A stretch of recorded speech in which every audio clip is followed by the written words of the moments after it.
Good afternoon, everyone. Welcome to Go Big or Go Home. I am Old Man Troy, joined by the youngster Kevin Cunningham, a.k.a. Kid Cuni on Twitter. Kevin, we were supposed to get bombarded with snow, and we probably still will, but they said overnight.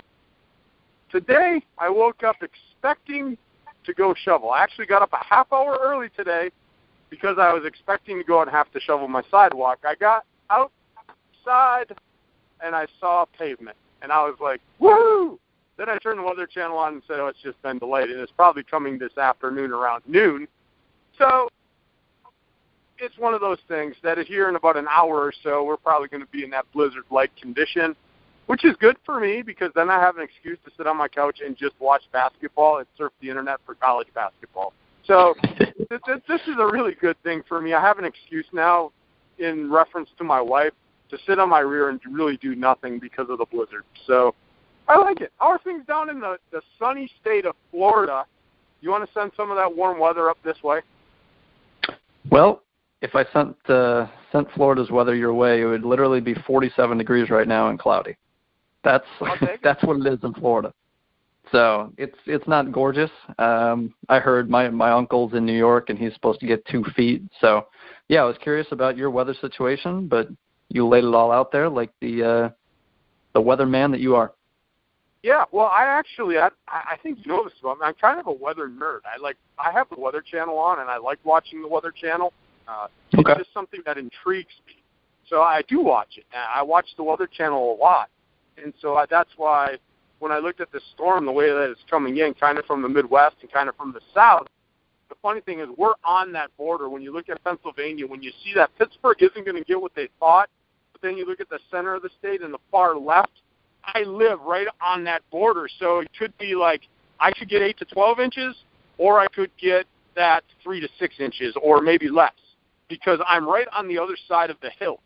And that is what is always interesting where I live, is that if it comes that way right over that hill and the hill doesn't block it, we can get bombarded. But sometimes we get lucky and it goes on the other side of the hill. So it'll be interesting to see what we do get. Right now it's flurrying out. We've got a coating on the grass, nothing major, but they say in about an hour or so it should be starting to fall a little heavier. But this is not a weather show. This is a basketball show, and now we're in crunch time, Kevin. And I want to let listeners know you need to follow us on Twitter, TroyRobert967, @KidCuni. You need to enter our bracket. It is free. There's nothing involved gambling-wise other than having some fun to beat Old Man Troy and to outwit the youngster. That's what your prize is. But go find us on Twitter. Click on our link. We keep tweeting it out. Join our group. It's young versus old. So if we get some other old guys in there, let me know on Twitter that you're an old guy. Or if you're on the young side, let me know you're a youngster, because I want to see how this all pans out, young versus old. But, Kevin, we got a great tournament in store. It's always fun. You know there's going to be some upsets that everybody's like, wow, I never saw that one coming. And then you're going to have that magical run. There's going to be a team that gets hot right now that makes a run to the Sweet 16, possibly the Elite 8.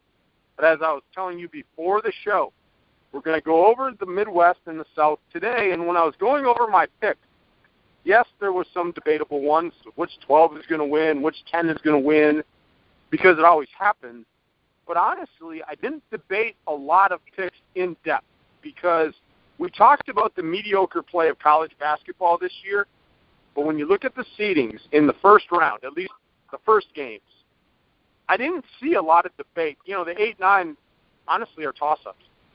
Some of these games are literally toss-ups. But there's no, to me, a lot of games where I was like, this is an interesting matchup, and I'm thinking that this lower seed has a great chance. I didn't really do that a whole lot. I think there's one game as we go through it that I did. But other than that, I didn't spend a lot of time having to debate through all these games. So I want to get your quick thoughts on the tournament overall. I know we did our show yesterday, but today we're going through the Midwest and the South. But I didn't spend ample time scratching my head and using my eraser. I was pretty swift with my picks in the Midwest and the South. What about you? Yeah, to me, I guess there are a couple points. I guess overall, my thought on college basketball this year, it's different because there are probably 10 teams that can actually win it.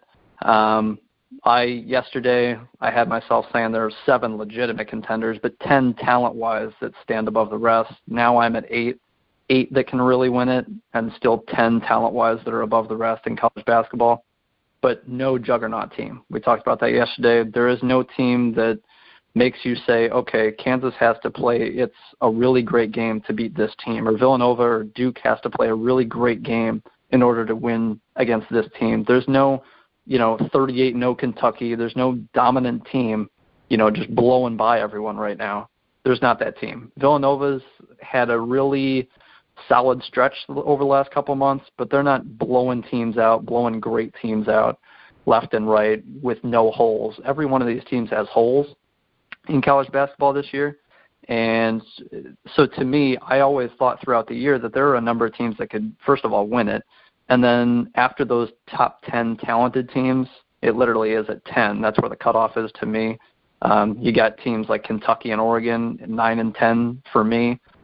Talent-wise, those teams outmatch teams like Purdue, Iowa State, Wisconsin, Virginia. Those top 10 teams have a talent advantage over the rest of the field, in my opinion. But it's not that significant where you have a dominant team.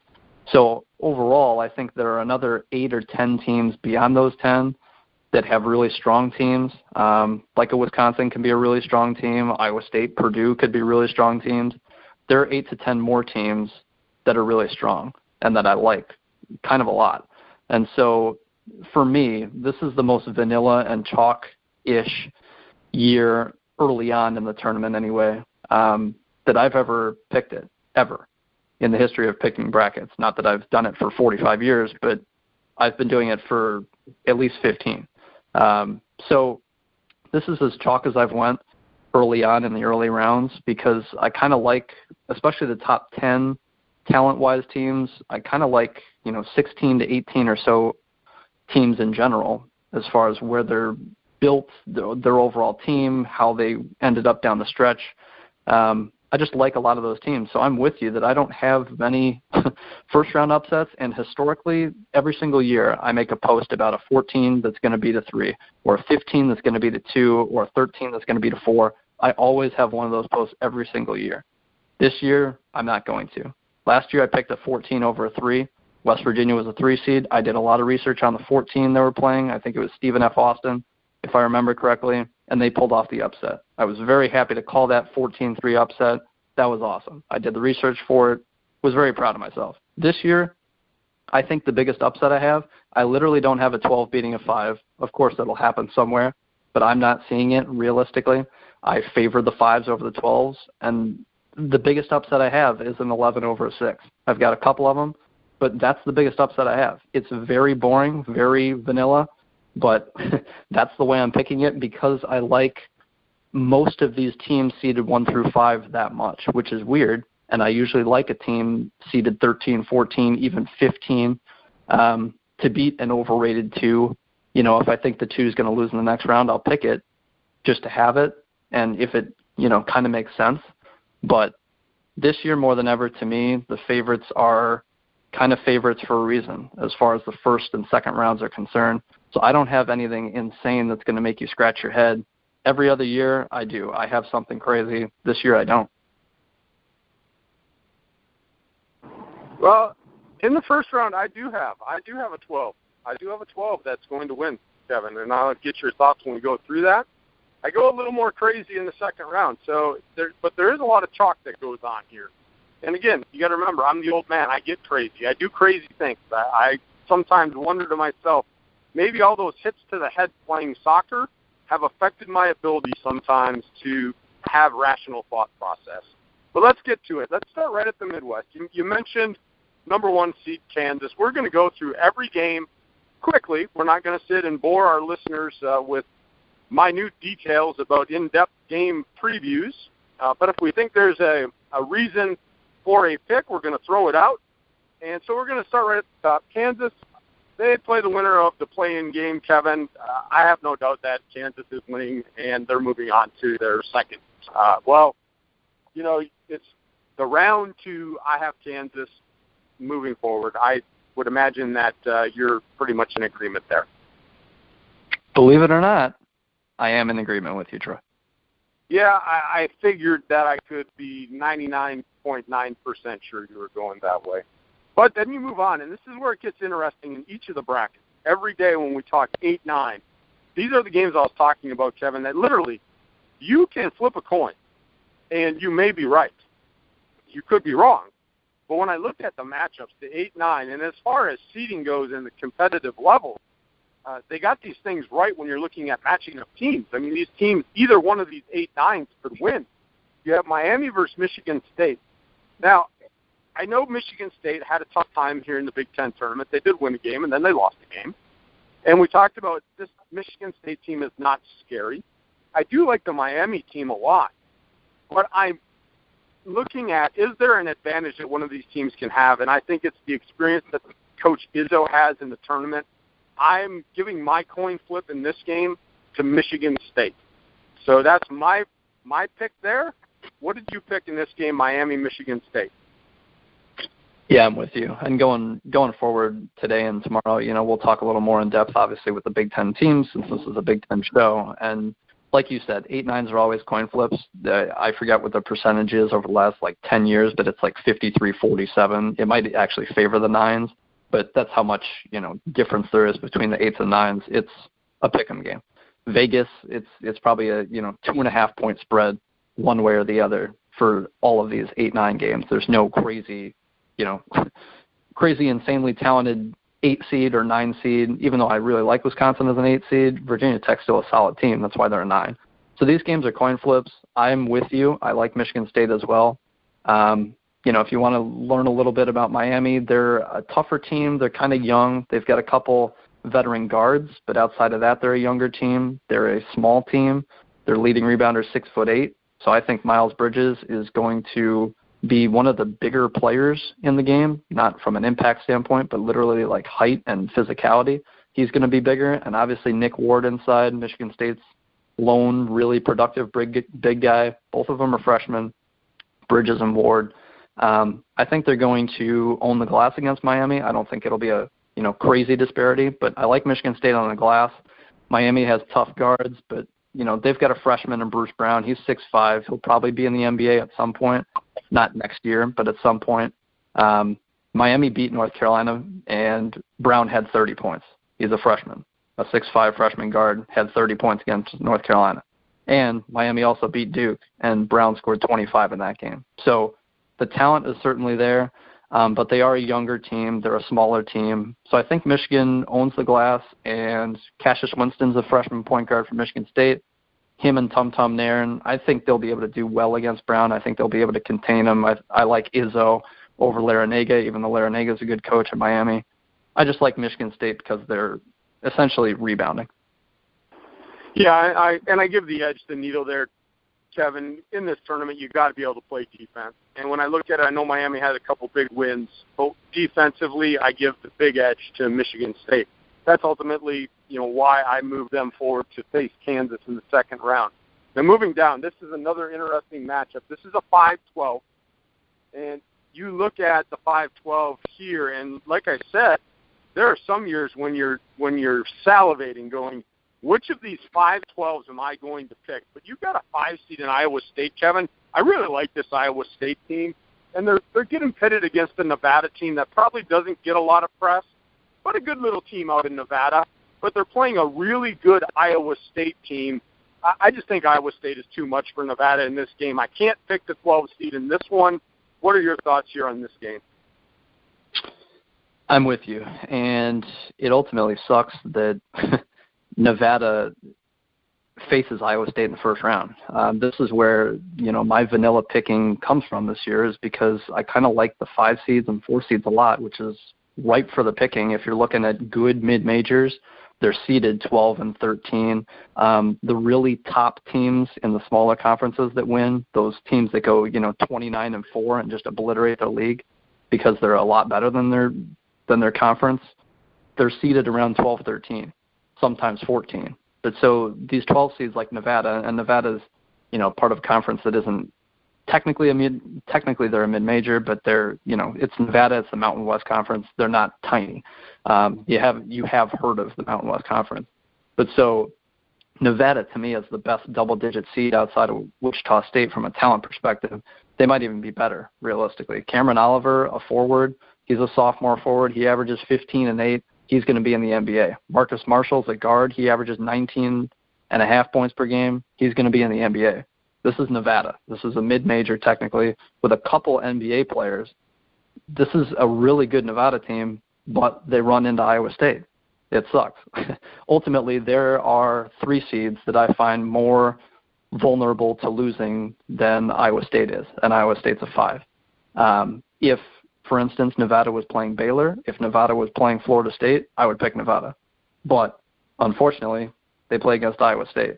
So I'm with you, but if there is a 12 seed to make a Cinderella-esque run, just from a talent perspective, pick Nevada, because say Purdue goes down in the first round, we're about to talk about them. They went out in their first game in the Big Ten tournament. So Nevada certainly has the talent to compete with just about anyone. When you have 2 NBA players on your team, you're good enough to compete with anybody, but they're playing a really hot Iowa State team, and Iowa State's got Monte Morris as their point guard, who's efficiency-wise one of the most efficient point guards ever in college basketball history, with his assist-to-turnover ratio. Yeah, it's a good little Iowa State team. That's why I said. You look at these teams, Kevin, and you brought it up. You're looking at, can I pick a 12? I mean, you certainly can. So that has the capability. But I just think Iowa State's going to be too much for them. Let's move forward to that Purdue game. You've got Purdue versus Vermont. And here again, Kevin, I like this Vermont team. I really do. But I had said it in the Big Ten tournament. Purdue, they had nothing really to play for in the Big Ten tournament. And honestly, maybe they knew something we didn't know, because we talked about it yesterday. I don't think that Big Ten tournament mattered. I think Purdue is pretty well locked where they're at as a 4 seed. Maybe they had some foresight to be like, yeah, whatever, we don't really have anything to play for. We're not moving up to a 3 seed. We're probably not falling if we lose in the Big Ten tournament. I didn't think they played their best basketball, but I think they ran against some teams that had to win, Kevin. And I think Purdue is still a very solid team. We talked about Swanigan. This is a guy that can take over a game. He really can take over a game. And when he's on and that team is rebounding, Purdue is so tough to beat. Now, Vermont, on the other hand, though, if they can control the rebounding, that could be your upset. It could be an upset, and Purdue could be done. However, I'm sticking with another Big Ten team here already, Kevin. I've got Purdue getting by Vermont, but I think this is going to be a tough one. This could actually be one of those first-round games where people are sweating because Purdue is going down to the wire against Vermont, and this game could go to overtime. This is one of those games where Vermont is another one of those sleeper teams, doesn't get a lot of coverage, but I think they match up well against Purdue, and I think they can give them fits, but at the end I think Purdue pulls this out. Yeah, I'm with you. Like I said, if you're a mid-major and you're seeded 13th, that's pretty good if you won your league and you're seeded 13th, because that means you're better than basically the other 15 or so teams that won their league and maybe coasted through the league, but you're right there. That's where these 12, 13s, that's why there are so many common upsets, is because you have downward trending teams on those 4 or 5 lines. Like I said, Baylor, Florida State, completely susceptible to losing in the first round of the tournament, and they're 3 seeds. If you've got a good 14 seed, I would have picked it, but matchup-wise, I just didn't. So, again, Vermont as a 13 seed, you're a mid-major. You're obviously a good team. You're not great. Purdue, I think, is a really strong team. Purdue's a top 15 team to me. When it comes down to it, just personnel-wise, the bigs that they have in Swanigan and Haas, and the 2 Edwards guys that they have. Carson Edwards is a great freshman. He's going to be really good for Purdue going forward. In years in the future, Purdue's just got too many really good players. Like I said, they're a top 15 team for a reason. So just talent-wise and on the boards, I expect Purdue to get past Vermont.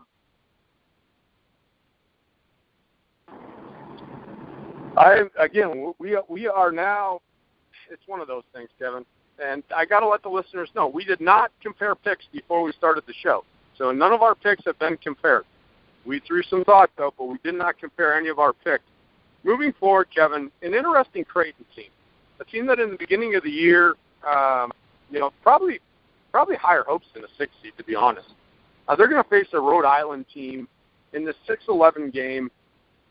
I don't know much about Rhode Island. I mean, I had to get on the internet. I had to take a look at their roster. I had to take a look at, some of their competition. I know a bit more about Creighton, so I'm not going to get into details. But I think, this is a game where I think you're going to go chalk again. I think Creighton will move forward. I don't have any, magical reasoning as to my pick here, just that I think overall talent-wise, you're going to look at talent to talent on paper. Again, I have not seen Rhode Island play a lot other than what I've read. With that said, I have to go with a team that I'm more familiar with in Creighton, even though, they probably were hoping for a better outcome for the season itself, but I'm taking Creighton over Rhode Island in this one. Yeah, understandable. Creighton was realistically a top 10 level team before their point guard, Maurice Watson, tore his ACL. He led the country in assists, more than Lonzo Ball. Right now, Lonzo Ball is the leader technically because Watson didn't play enough games. But Watson had at least one more assist per game than Lonzo Ball did at UCLA. With Watson, offensively, this Creighton team was as good as UCLA. And I think UCLA is the best offensive team in the country. But Creighton could outscore anybody with Watson. Unfortunately, mid-January, he tore his ACL. Since then, they've gone 7-8 as a team. So this is an average team without their top leading point guard, who sets up their offense. They still have a lot of talent and a lot of, really good scorers. Realistically, they're more talented than Rhode Island, but Rhode Island's getting a lot of love from the quote-unquote experts and being picked as an upset here as an 11-6. And I'm going with them just because of how average Creighton has been since their point guard's been out. So I'm going with Rhode Island for now, but a lot of people like Rhode Island more than I do, and because of how many people are liking this Rhode Island upset, it makes me want to shift back to Creighton, but I just can't do it when Rhode Island's playing well and Creighton hasn't as of late. They are playing well, and that's why I said I just had a chance to see the highlights of their tournament. But, again, I'm going to go with the competition level that Creighton has faced. I know they're a 500 team here at the end of the season, but this is how the chips fall. Let's move on now to the 3-seed Oregon versus Iona, 3-14. I'm not even going to debate this. I think Oregon crushes Iona and they move on to the second round. Yeah, I'm with you. I could talk for a while about Oregon, but this is a Big Ten show. Iona, I liked a couple of years ago, but this year I don't like them as much. Oregon, they were 7 deep. They were 7 strong. They were a legitimate title contender, but they lost their big guy, Chris Boucher, to a torn ACL in the Pac-12 semis, and that's why Oregon's now 6 deep, and that's why they fell to a 3 seed. That's why they lost the Pac-12 tournament. Their injury to Boucher inside, their leading block man, I think in program history, is what led Oregon to be a 3 seed instead of a 2. They had talk about being a 1 seed, but that injury really killed Oregon, but they're certainly more talented than Iona. Yeah, definitely. That's a huge injury. You take a caliber of that player away, and that could hurt moving forward. We'll find out how we move Oregon forward in this NCAA tournament. Now, another Big Ten team, a team that we think is playing really good, but kind of got hosed with a 7 seed, and that's Michigan, and they play Oklahoma State. It's no gimme game here. This is a 7-10 game, Kevin, and those 10 seeds, those pesky 10 seeds, always find a way to knock 7s out. But I'm not going with the pesky 10 seed Oklahoma State in this one. I have been on the Michigan bandwagon. This is a team, you called it, if there's a team that was going to win the Big Ten tournament, if it wasn't a top 3, it was going to be Michigan. I like the overall team concept of Michigan, and they're playing really good basketball going into this tournament. I'm not picking against Michigan right now in the first round. I've got Michigan taking care of Oklahoma State, moving forward. If they get on a hot streak shooting 3-pointers, this is a team that you could see could make a very deep run, Kevin. I'm not foreshadowing anything, not going over my picks, but Michigan is just a hot team right now. Yeah, for right now, we're talking about the first round. We'll get into the rest of the Midwest in a bit, but it really sucks for Michigan, and they drew a 10 seed who is, again, I talked yesterday, if you're a college basketball nerd, check out Ken Pomeroy and kenpom.com. That's got all the advanced analytics and stuff like that. And Oklahoma State, according to Ken Pom, has the number one efficiency offensive rating in the country. So Oklahoma State scores it at a better rate than anyone else in the country. Their defense is absolutely lackluster, and so Michigan's going to be able to score. And when Michigan can score, they can score. At the same time, Oklahoma State's going to score. So this game could very well be in the 80s, but with how Michigan's been playing defense down the stretch, maybe if Michigan I'll put it this way. All Michigan has to do is keep Oklahoma State in the 70s because Michigan's going to get in the 80s. Now, keeping Oklahoma State in the 70s is very difficult. This is a really good 10 seed in Oklahoma State because of their offense. Jawan Evans is a absolute stud sophomore point guard. So him going against Derek Walton Jr., I've talked about Walton Jr. and how he's been playing down the stretch. To me, he's the best guard in the Big Ten, Derek Walton Jr. right now. He's going against Jawan Evans. Both guys will probably be in the NBA. That'll be an excellent matchup. Oklahoma State's got a bunch of shooters. They've got 6 guys who can really shoot the three. Forte shoots it at 42%. He was a freshman. He actually played high school ball with Marcus Smart. I only know that because I'm a Boston Celtics fan. But he came in the same class as Marcus Smart did, and Forte is just a straight-up little white guy who can shoot. That's all he can do, but he's really good at it. That's why he got a ride to Oklahoma State. So Jeffrey Carroll also averages 17 points a game. He shoots 43% from three. Basically, this is a really good offensive team in Oklahoma State. Watch Jawan Evans versus Derek Walton Jr. That's going to be the top point guard matchup in the first round in this tournament, period. Right here, Michigan-Oklahoma State, great offensive matchup, but I certainly trust Michigan's defense more than I trust Oklahoma State. You have to. Like I said, they're playing overall the best basketball in my mind right now, coming out of the Big Ten. And so feeling the love for Michigan as we move down here. So we have now taken 3 Big Ten teams, three Big Ten teams, Kevin, in the Midwest bracket. Now, that is, pretty interesting considering a month ago we weren't sure if a Big Ten team would even win a game in the NCAA tournament. But let's round out the Midwest. The first round, Louisville against Jacksonville State. Hey, Jacksonville State, congratulations. You're in the tournament against a very solid Louisville team. I think Louisville takes care of business. I'm not even going to sweat this one out getting into details about this game, Kevin. I'm moving Louisville forward into the second round against Michigan. Yeah, I mean, you mentioned the Big Ten and how questionable we were of them, but like I said yesterday on the show for a second, that I kind of like these matchups for the Big Ten in the first round, and so I see a lot of them moving on into the second round without giving away too much. But Louisville is one of the top 8 teams who I think give a legitimate shot at winning the title. So, yeah, obviously Louisville over Jacksonville State. All right, that rounds it out. We'll move into the South. We'll start with the top seed North Carolina versus Texas Southern again. We can talk more in depth later in the show when we get deeper in the tournament about North Carolina, but I have probably 100% thought process that you agree with me on North Carolina getting by Texas Southern pretty easily. Yep, I'm with you. That's all I'll say. Yeah, I mean, this is not the year that the 16 is going to beat the 1, at least in this North Carolina game. But then you got an interesting game in 8-9. These 8-9 games, very interesting. You got Arkansas versus Seton Hall. This is a game, Kevin, I talked about. I didn't sit and debate a lot of games. This one, I did.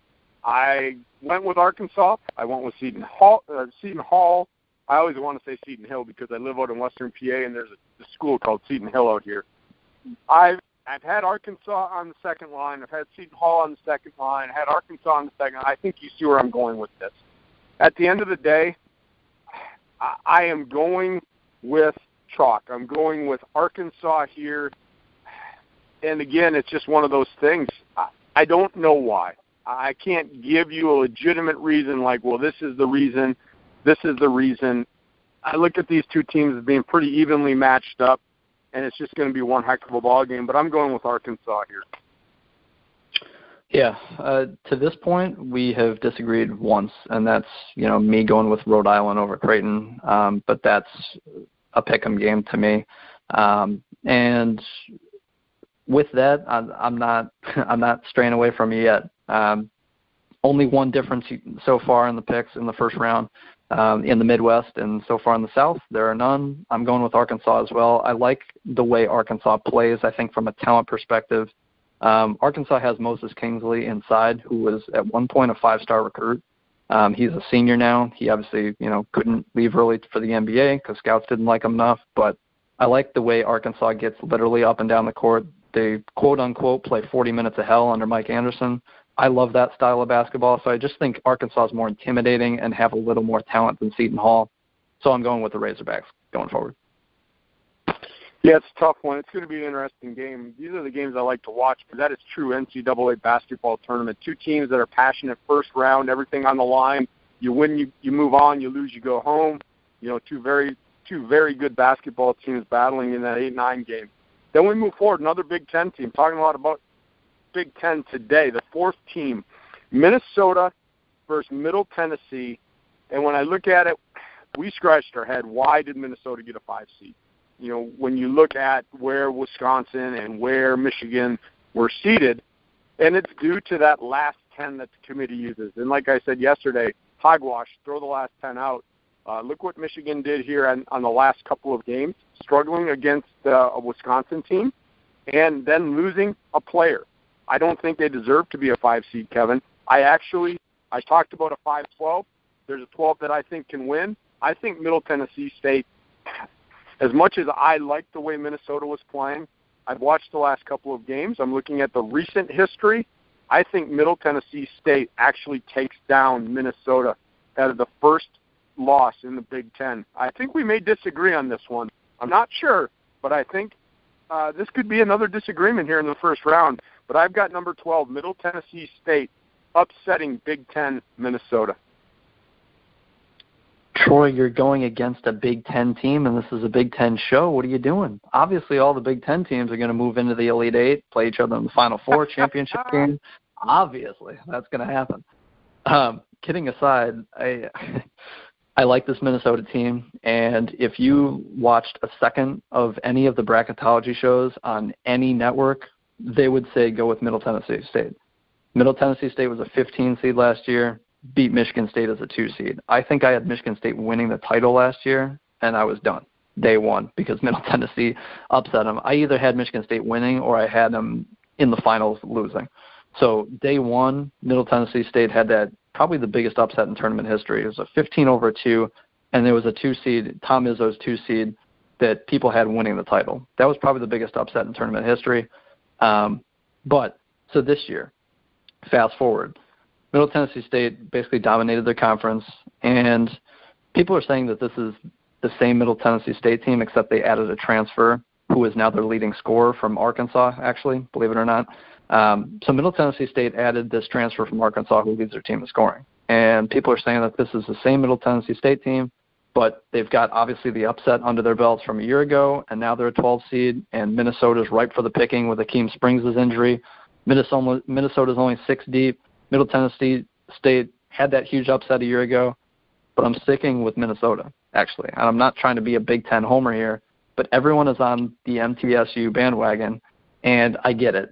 They're better than a 12 seed. Minnesota is not a 5 seed. Minnesota is only 6 deep. Middle Tennessee State goes about 8 deep. So I understand that, but at the same time, Middle Tennessee State lost 3 of their top 5 players from a year ago. So that's the only question I have when I question people saying, well, this is the same team from a year ago, except they added a top transfer from Arkansas who leads their team in scoring. I don't get it because they lost 3 of their top 5 players from a year ago. Granted, the 2 that they returned were their top 2 players, and you add this transfer, so their top 3 is better than they were a year ago. They've got all the momentum going their way. Minnesota doesn't, but I'm sticking with Minnesota because I like the 6 guys that they have. Middle Tennessee State's guards are questionable, but their forwards, that's their top 3 players are their forwards. I just think better guard play beats better forwards in this matchup. I think even though Minnesota's 6 deep and they kind of struggled against Michigan defensively, it's going to be a very close game. but I'm going with Minnesota, and Nate Mason at point guard against Middle Tennessee State's freshman at point guard. I think that's going to really be the difference in a close win for the Gophers. Hey, we got to disagree at some point, and I'm gonna throw this in there because I'm not, and I've listened.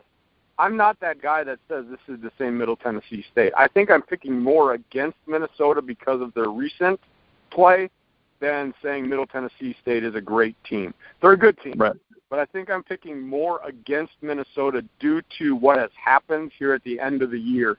And when they struggle offensively and they get in foul trouble, that's when Minnesota really struggles, Kevin.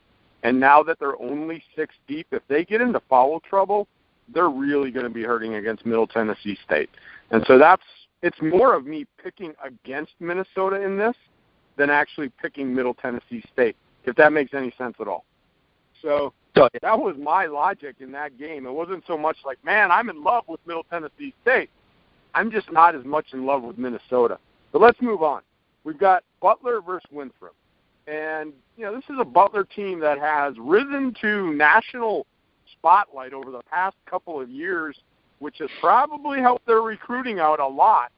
But I don't think this is the same type Butler team that we've seen from the past. It's still a good team. Unfortunately, they play Winthrop. I cannot find myself to move forward and pick a 13 over a 4 here. I have to go with Butler moving forward. It's a great story for a mid-major to have that national recognition and play at a level to be now consistently being ranked near the top of the NCAA tournament. But I think Butler just has too much for Winthrop. Yeah, I really, really wanted to pick Winthrop. Again, this is a mid-major team who flew through their conference, and they got a 13 seed. So they're obviously a good team. They're not terrible. They're not a 14, 15, 16. They're a 13 for a reason from a mid-major. Keon Johnson is a 5'9" point guard who scores 22.5 points a game for Winthrop. If there's a player to watch and a player to do damage, especially in a little subsectional pocket with teams again, say Winthrop gets past Butler, their second-round matchup would be against a 6-man Minnesota team or a Middle Tennessee State team who's riding a high, and everyone loves them, and a lot of people are picking Middle Tennessee State to get to the Sweet 16. So Winthrop's got something to prove, and just being that small, I really wanted to pick Winthrop, but I have to point it out that Winthrop is really, really small. They're one of the top 5 smallest teams in the country in terms of height. Butler is not a big team, but Butler will mountain over Winthrop because Winthrop is that small. Like you said, this is not a classic Butler team. This, to me, is an overseeded Butler team. Butler's not as good as a 4, but I think Winthrop is a double-digit seed, probably a little better than a 13, but they're just so small. And I think Butler is good enough defensively to hold one really small, great scoring point guard, keep him at least in check, and Butler's bigger everywhere else and has more talent everywhere else. So I barely have Butler going by. I really wanted to pick Winthrop, but I just couldn't do it. Yeah, I'm with you there. I'm with you. So let's move on to Cincinnati against, and I'm going to say the 2 teams because another debatable game for me. K-State versus Wake Forest is the playing game, Kevin. Wake Forest is an ACC team. That is a damn good conference, and I say it that way because I debate it. I think Wake Forest is going to win, and I really wanted to move forward with Wake Forest over Cincinnati, and to be honest, I still have, well, I don't have too much time as the playing games are starting, but I really want to move forward with Wake Forest, and not because they're a great team, but they're battle-tested, Kevin. You look at that ACC with the Dukes and the North Carolinas and the Virginias and even the Syracuses who didn't make the NCAA tournament. This is a Wake Forest team that got pushed around, beat around, but they're battle-tested and tournament-ready. There's something about Wake Forest in me that I like, that I wanted to pick the upset over Cincinnati, but going back to what you said against Winthrop over Butler, I can't find myself to do it, so I moved Cincinnati forward. But something's telling me I should go back and change this pick to the 11 over Cincinnati if it's Wake Forest. But I can't do it. I mean, I have to have my picks in, but I really like Wake Forest, Kevin. Even though they're not this dominant team and like, whoa, they're the Cinderella, I just think they've been so battle-tested that if they win their playing game, that momentum going against Cincinnati that they could take down Cincinnati. But my final pick, almost like that show where my final answer, Cincinnati will move on. But, man, this is an intriguing matchup. If you want to pick an 11 over a 6, a play-in game over a seeded team, I think this is the game you do it. I am 100% in agreement with you outside of your final pick. But you're wavering on it, so you're right there. I picked Rhode Island as an 11 to beat 6-seeded Creighton. That was our first difference. And I am, again, I guess for our third difference, because I have Minnesota moving on past Middle Tennessee State. But I have Wake Forest absolutely destroying Kansas State in that play-in game. I talked about if there's one team that, I questioned being in this tournament, it's K-State. So I fully expect John Collins inside for Wake Forest I don't remember which all-conference team he made in the ACC. I think it's first team. But he made either first or second team, John Collins for Wake Forest. He averaged over 19 points a game, almost 10 rebounds a game. He's a legitimate big. He's not enormous, but he's 6'9", 6'10". He can beat you inside. He can beat you not necessarily from 3, but mid-range. He's going to be a matchup nightmare. K-State down the stretch, I think, finished 4-12 in the last 16 or 6-10. It's one of those two. I'd have to double-check. But K-State's not playing well. Wake Forest, when I saw them, eye test in the ACC. I'm a Duke fan, so I saw a little bit of Wake Forest play. I love John Collins inside. They've got 3 guys scoring over almost 13 points a game. I think Wake Forest scores it a lot easier than K-State does, and I think Wake Forest scores it a lot easier than Cincinnati does. So I like Wake Forest going forward. These are my 2 big upsets, I guess, so to say, is Rhode Island over Creighton, but a solid amount of people are picking that. And then Wake Forest is kind of my, I guess, shot in the dark as an 11 seed. So you can't really call it that. But Cincinnati plays really good defense. They can't score. Cincinnati is a very tough team, but I like Wake Forest and how they can score it. Unfortunately, they're going to match up with probably UCLA. Yeah, like I said, I just like the fact that they played in a really deep ACC conference, and record-wise, you may look at it and say, man, the record is not good, but they're a good team. That's why I said I know that we're doing this show, but I still got 6-7 hours, and I'll probably make a change or 2, and this is one of the games that one is not in 10 for me. This one's still in pencil that I could go back and make that change. So, again, I like to step away from it. After we do the show, I will step away from basketball for a couple hours and then go back and really then think about what am I going to do with this pick. The next pick, a little bit easier for me, UCLA versus Kent State. UCLA just such a dominant offensive team. Kent State's not keeping up with UCLA, Kevin. I know more about Kent State than the average fan does. I'm not going to get into Kent State, but I'm with you that UCLA goes forward. They're one of the top 8 teams to me. They're the top offensive team to me. They're one of those teams that can win the title. So, yeah, UCLA moves on.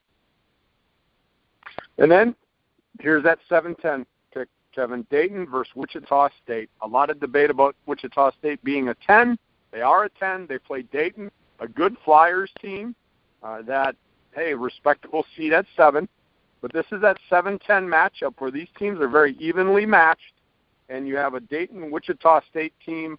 I'm going with the Wichita State team, Kevin, here. I'm taking the 10 over the 7 in this matchup. I feel pretty confident about Wichita State. I do like Dayton, though. Again, this is another game that you can take the coin. You can flip the coin and see how it lands. This could be a coin. You ever flip a coin, Kevin, where it lands and then it spins around for like 10 minutes and you're like, just fall already because I want to know what it is?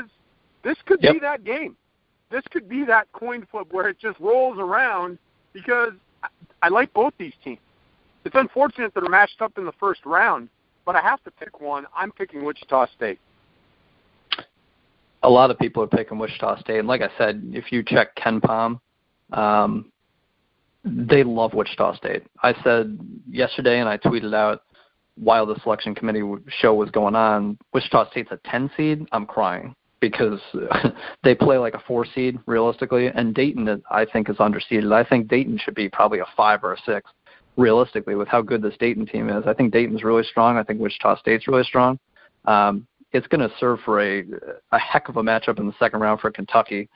So Kentucky got no favors with this with these two teams as they're 7-10. There's a 7-10 South Carolina Marquette. Kentucky would breeze through those teams. Even though I like Marquette, Kentucky would breeze through.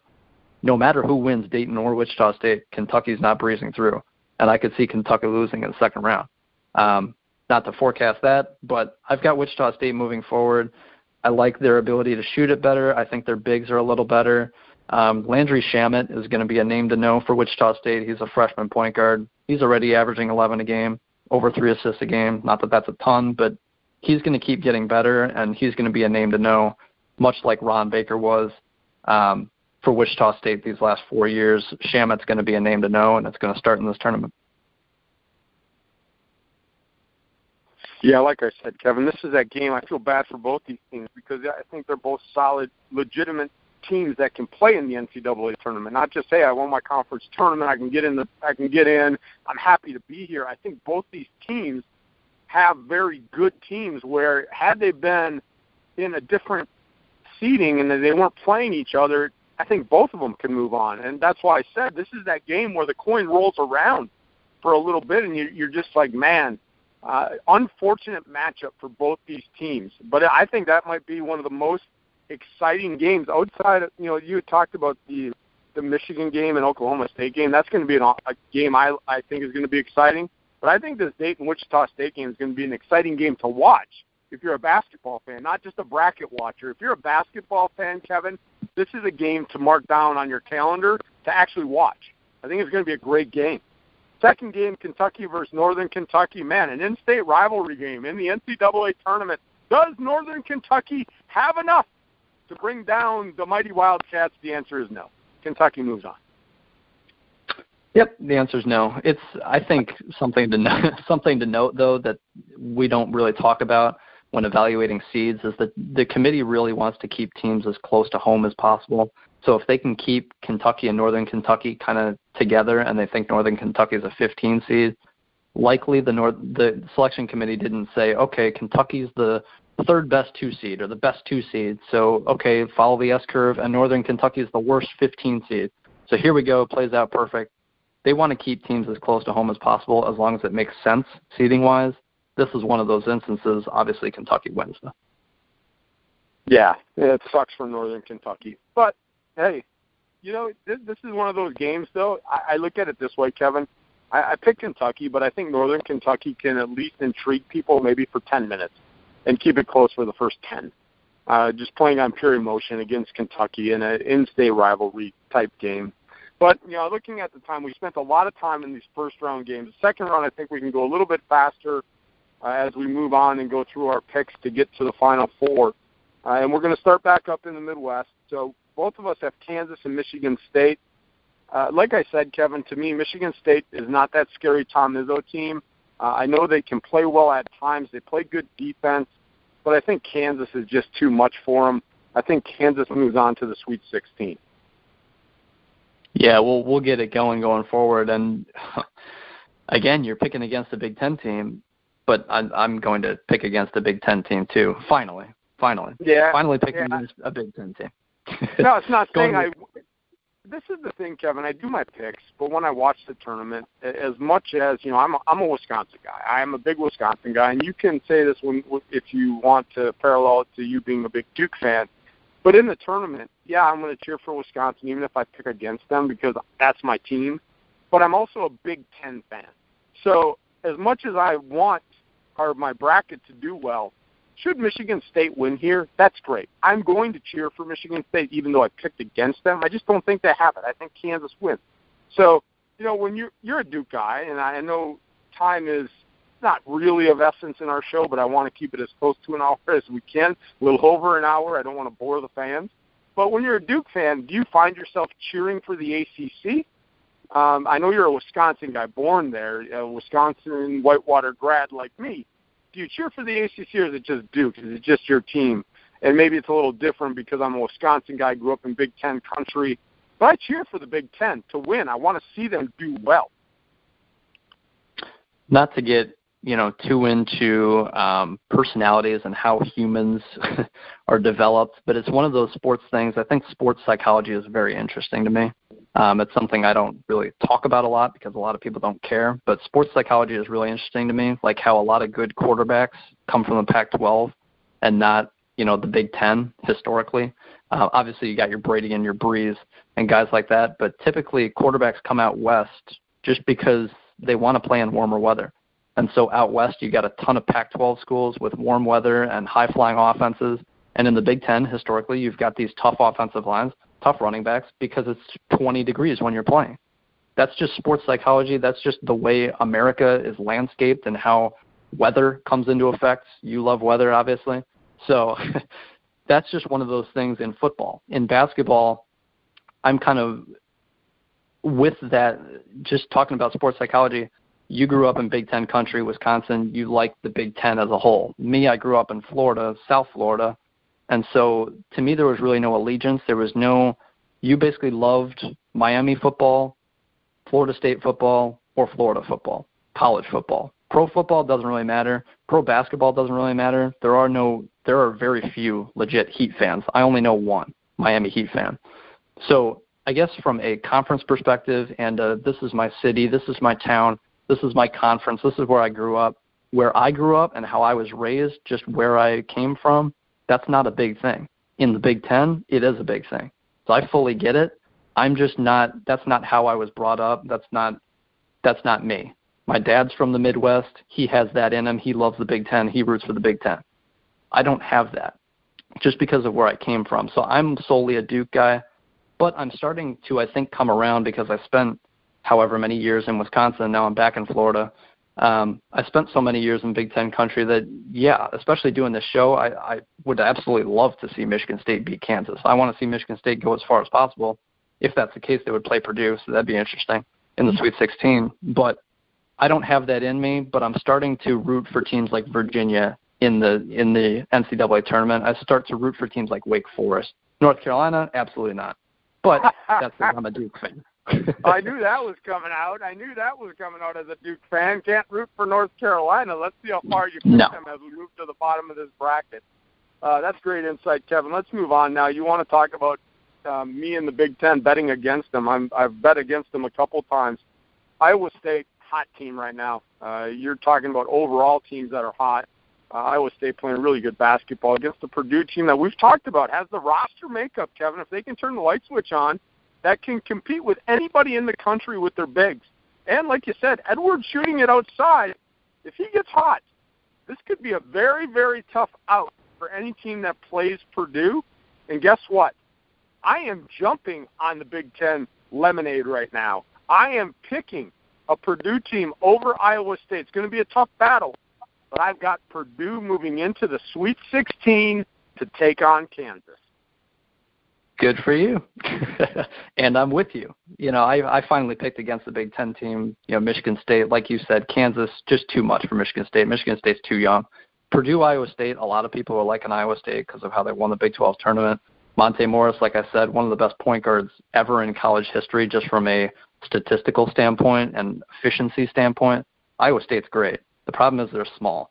And this came into effect when Purdue played Michigan in their first game in the Big Ten tournament after Purdue got a double bye. You had all this time off if you're Purdue. A young, smaller team in Michigan comes up and scores 80 points on you. Actually, they didn't score 80, but it was 70-something. They actually held Purdue down, which surprised me. That's what impressed me so much about Michigan. But so Purdue's playing another smaller team here, most likely, against Iowa State. If Nevada gets in, Nevada, again, has a couple pros on their team, so that'll be a really good matchup. Nevada's just that good. But Iowa State's hotter. This is, again, Purdue's size against a really good small team in Iowa State. I think Purdue will right the ship this time around against a good small team. So I'm with you. I'm picking Purdue past Iowa State. Now, this next game, Kevin, I looked at the matchup, the Rhode Island-Creighton game. And when I looked at picking my first-round game, I looked at the second game, who they'd be matched up against, which is Oregon. And I know they have the injury, the big injury. But I think Oregon is better than either of those teams, Creighton or Rhode Island. So it makes my pick that Creighton-Rhode Island, I'm not going to say it doesn't matter, but it really doesn't matter because I have Oregon moving on. And so when I did the picks, I actually picked the Oregon team and looked at their matchup in the second round, who it would be. And so as far as my pick in the first round, yeah, I took Creighton. But to me, it was one of those picks like, Oregon's going to move on anyway. I know they have the big injury, but I think Oregon better than either of those teams when they play in the second round. I have Oregon going to the Sweet 16. Something you mentioned with looking at potential second-round matchups and how to fill out your bracket, not to get too much into that, not to say that I'm a bracket filler-outer expert, but that's how I've won in the past is that, for instance, almost every year, I think a 2 seed is going to lose in the second round. I rarely pick 1 seeds to lose in the second round, but I almost always have a 2 seed losing in the second round. And if I do, to one of those 7-10 matchups, if I really think that 2 seed is going to go down, I research the heck out of the 15 seed, and if they're worthy of winning that game, I'll pick it. Not necessarily because I think the 2 seed is going to lose in the first round, but just forecasting forward, if I think the 2 is going to go down in the next round anyway, who cares if I get one first-round game wrong? So go with the huge upset, look like an expert, get that extra point if you can. But second-round matchups, it's interesting when filling out your bracket. I'm with you that the Oregon injury is huge. I thought Oregon was a top 8 team, talent-wise, complete title contender. Now I just think they're one of the top 10. So that dropped them for me. I doubt they're going to win the NCAA tournament because of that injury, but they still have the talent in their 6 guys. They're like Minnesota, that they're now 6 deep instead of 7 deep. They've got the talent to win it, but they're only 6 deep. So there's an asterisk there. Again, like you said, Oregon's better than either Creighton or you or I. So I've got Oregon going forward. Then that brings us to the interesting matchup, the Michigan-Louisville game. Oh, my God. You want to talk about a great second-round game, Kevin? Here it is. This is that one I've got asterisk starred, going to DVR it if I cannot watch it live. This is a game I can't wait to see. This is going to be a game, Kevin, that is going to be a claw-out game. I love both these teams, the way they're playing. And, again, a debatable game. Like, who do you pick in the Sweet 16? Because Michigan's playing so well, but Louisville's such a talented team. I'm actually staying on the Big Ten lemonade when a month ago I wasn't sure anybody was moving on. I've got Michigan in the Sweet 16 along with Purdue in the Midwest. What is the old man doing? The old man's on that not purple Kickstart, but I guess that blue and yellow, and I don't know what color. I guess creamish and black for Purdue. But you're not out of your mind because I've got Purdue moving on as well. I don't think we're Big Ten homers. I just think Purdue is a lot bigger than Iowa State, so that's where their favorable matchup comes in there if they were to win. And Michigan, this is why I said, damn, it sucks that Michigan got a 7. And people talk about how seeding doesn't really matter. It's about the matchups. But guess what? If Michigan's a 6 instead of a 7 and they stay in this region and flop with Creighton, if the Big Ten tournament mattered that much, wink, wink, Michigan would be a 6 at least. And so they would play Rhode Island on the first round. Then they would play a very limited Oregon team because of only being 6 deep. I would pick Michigan over Oregon at this point. Unfortunately, I think Louisville is just way too big. And so seeding does matter. That's where the matchups come from, is where you're seeded. So seeding matters. And Michigan, unfortunately, I would have loved to pick Michigan to an Elite 8 run, but I just can't. I would have if I thought Michigan was better than Louisville, if Michigan were a 6 seed and Louisville was not this 2 seed here. It's just based on matchups, which again goes back to seeding. I love Michigan. I wanted to pick them to the Elite 8, but Louisville is just way too big. They've got guys that are 6'9" or bigger, and they're all impactful 6'9" or bigger guys. They've got another that's 6'7". Their 8th man is 6'7". Outside of that huge length on the wing and their bigs, they're going to be much bigger than Michigan. They're going to be probably the best defensive team Michigan's ever played this year. Louisville is exceptionally defensively. They're right there with Wisconsin, but they've got much bigger players across the board. And then you've got Louisville's 2 best players, which I didn't mention, are their guards. So Donovan Mitchell, Quentin Snyder against Michigan's guards, that's going to be fantastic. If there's a round 2 game to watch, it's this one. Yeah, this is one of those games that you wish was deeper in the tournament for sure.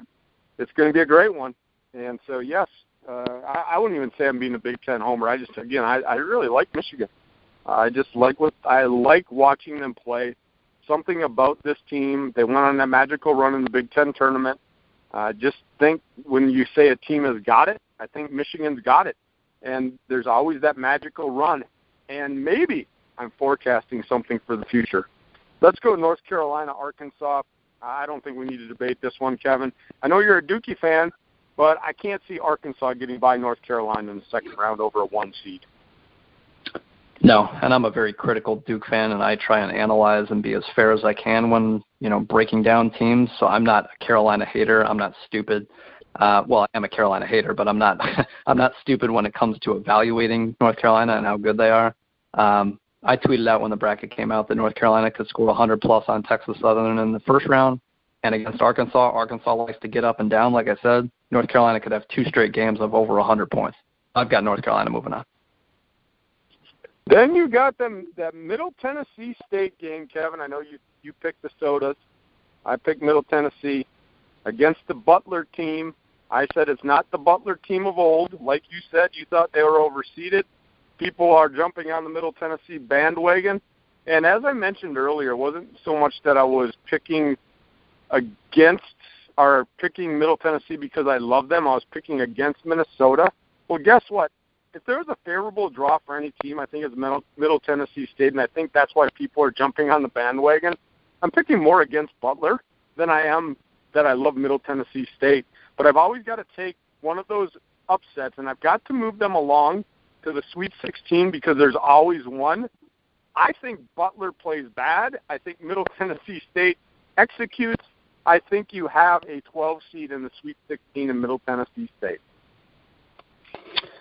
As far as double-digit seeds go, Middle Tennessee State is probably the most popular Sweet 16 pick, and like you exactly mentioned, rightfully so. Whether Minnesota wins or Middle Tennessee State wins, they're going to beat the winner of Butler and Winthrop. Doesn't matter who it is. They're the 2 better teams out of this pot of 4, in my opinion. So completely understandable going with Middle Tennessee State. I'm going with Minnesota. Like I said, I think either Minnesota or Middle Tennessee State has more talent and is better than Butler or Winthrop.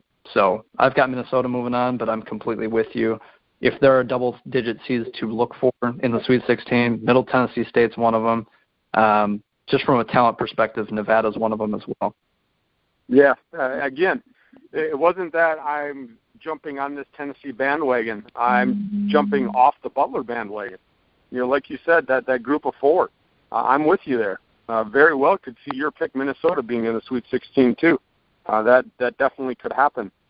Then we go down to where I'm still wavering on this pick. However, this is one of those where I could go back to Wake Forest because of what I said before, because I think UCLA just has too much offensively for any of those teams, whether it be K-State, Wake Forest, or Cincinnati.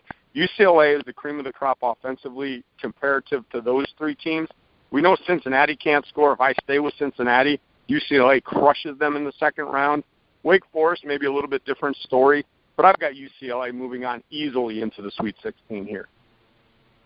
Yeah, I'll try and make this really quick. Cincinnati's very good defensively. They can't score. So UCLA would just, even if UCLA was held down to 70, Cincinnati would score 52. So UCLA is going to move on no matter who they play because of how good they are offensively.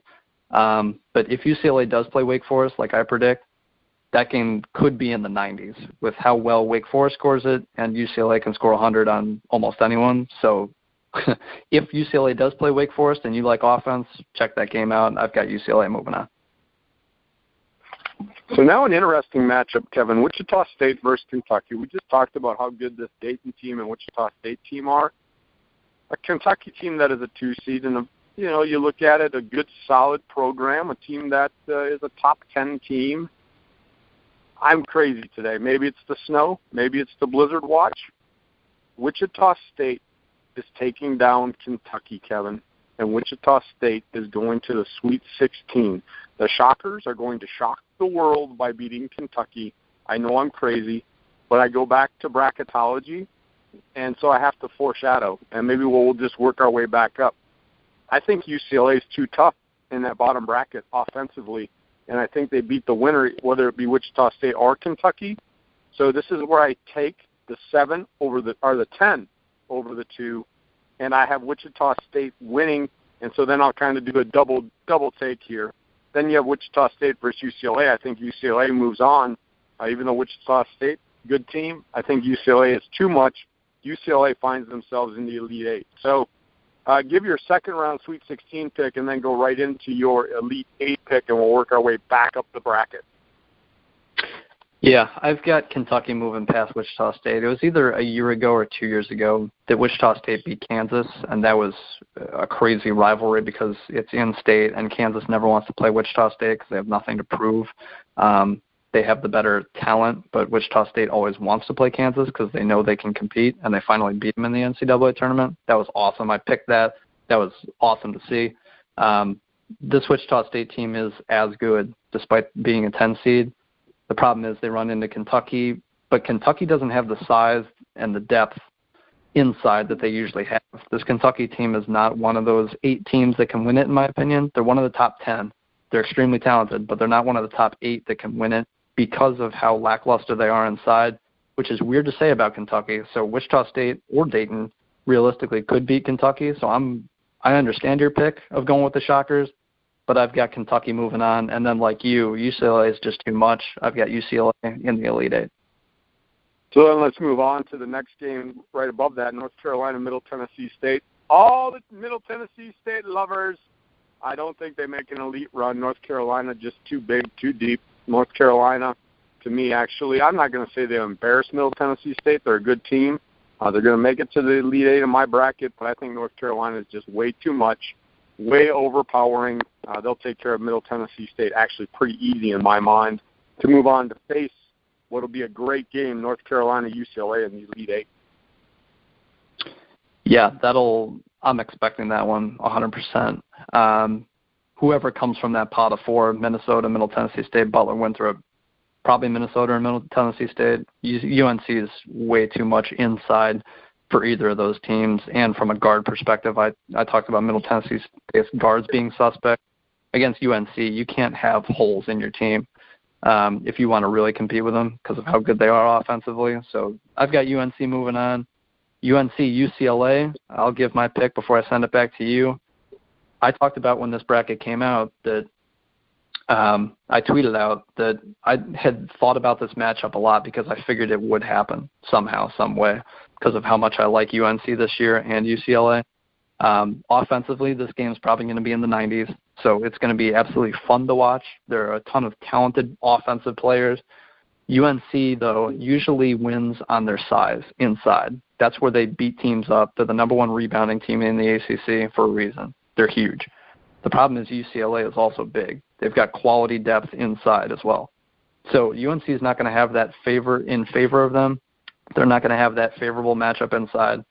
So I like UCLA to score it better than UNC does, and I think UCLA has the bigs to compete with Carolina. That's the key for beating Carolina is having the bigs, unless you're Duke, apparently. Not to throw that one out there. But UCLA's got more offensive power than UNC does, just barely, and they've got the bigs to contain the Tar Heels as bigs. I sighed there and paused, Kevin, because I seriously can't believe it. So you're telling me UCLA is your Final Four team from the South? Yep. And again, folks, Kevin and I did not talk to each other before this started. My Final Four team is UCLA. I just like them offensively. They're good. Even when they struggle, they can still score 75. I mean, they're a really good team. We did not talk about our picks before the show, folks, but I have UCLA as my Final Four representative out of the South also. So thank you, Kevin. We've agreed on our Final Four number 1 pick. We're not going to probably agree in the top half, though.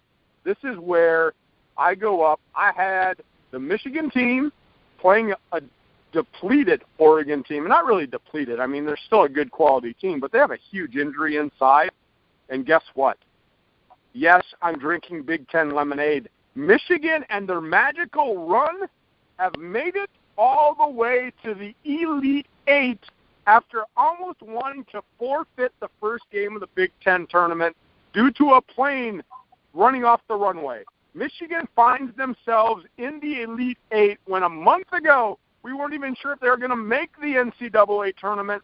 Now they're in the Elite Eight in my bracket, Kevin.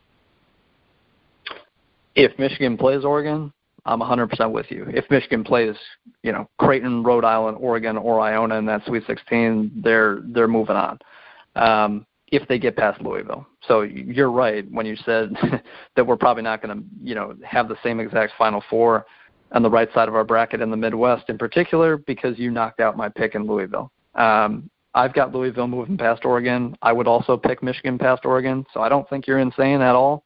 But I've got Louisville moving on to play the winner of Kansas-Purdue, and I really, really, really wanted to pick Purdue because I've talked all year about how Purdue is my favorite Big Ten team, and Kansas is lackluster inside. They only have one big who's not even exceptionally talented. He's just a really good big.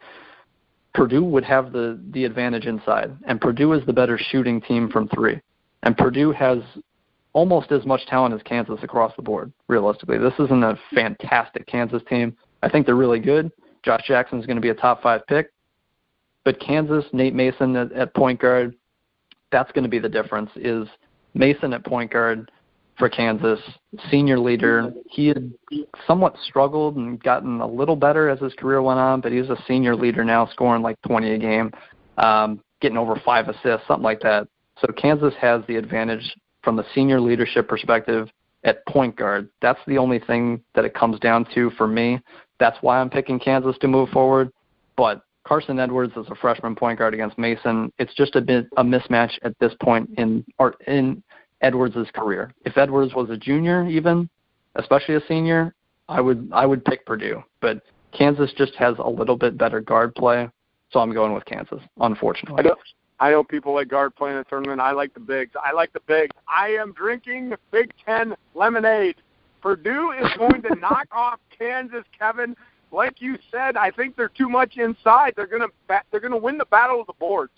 They're going to win the battle of the boards, and that is going to be the difference. I know guard play is very important, and I'm not downplaying that at all. They definitely have the advantage at guard, but I think inside, Purdue is going to take advantage of that mismatch. They're going to out-rebound Kansas. They're going to play the ball inside.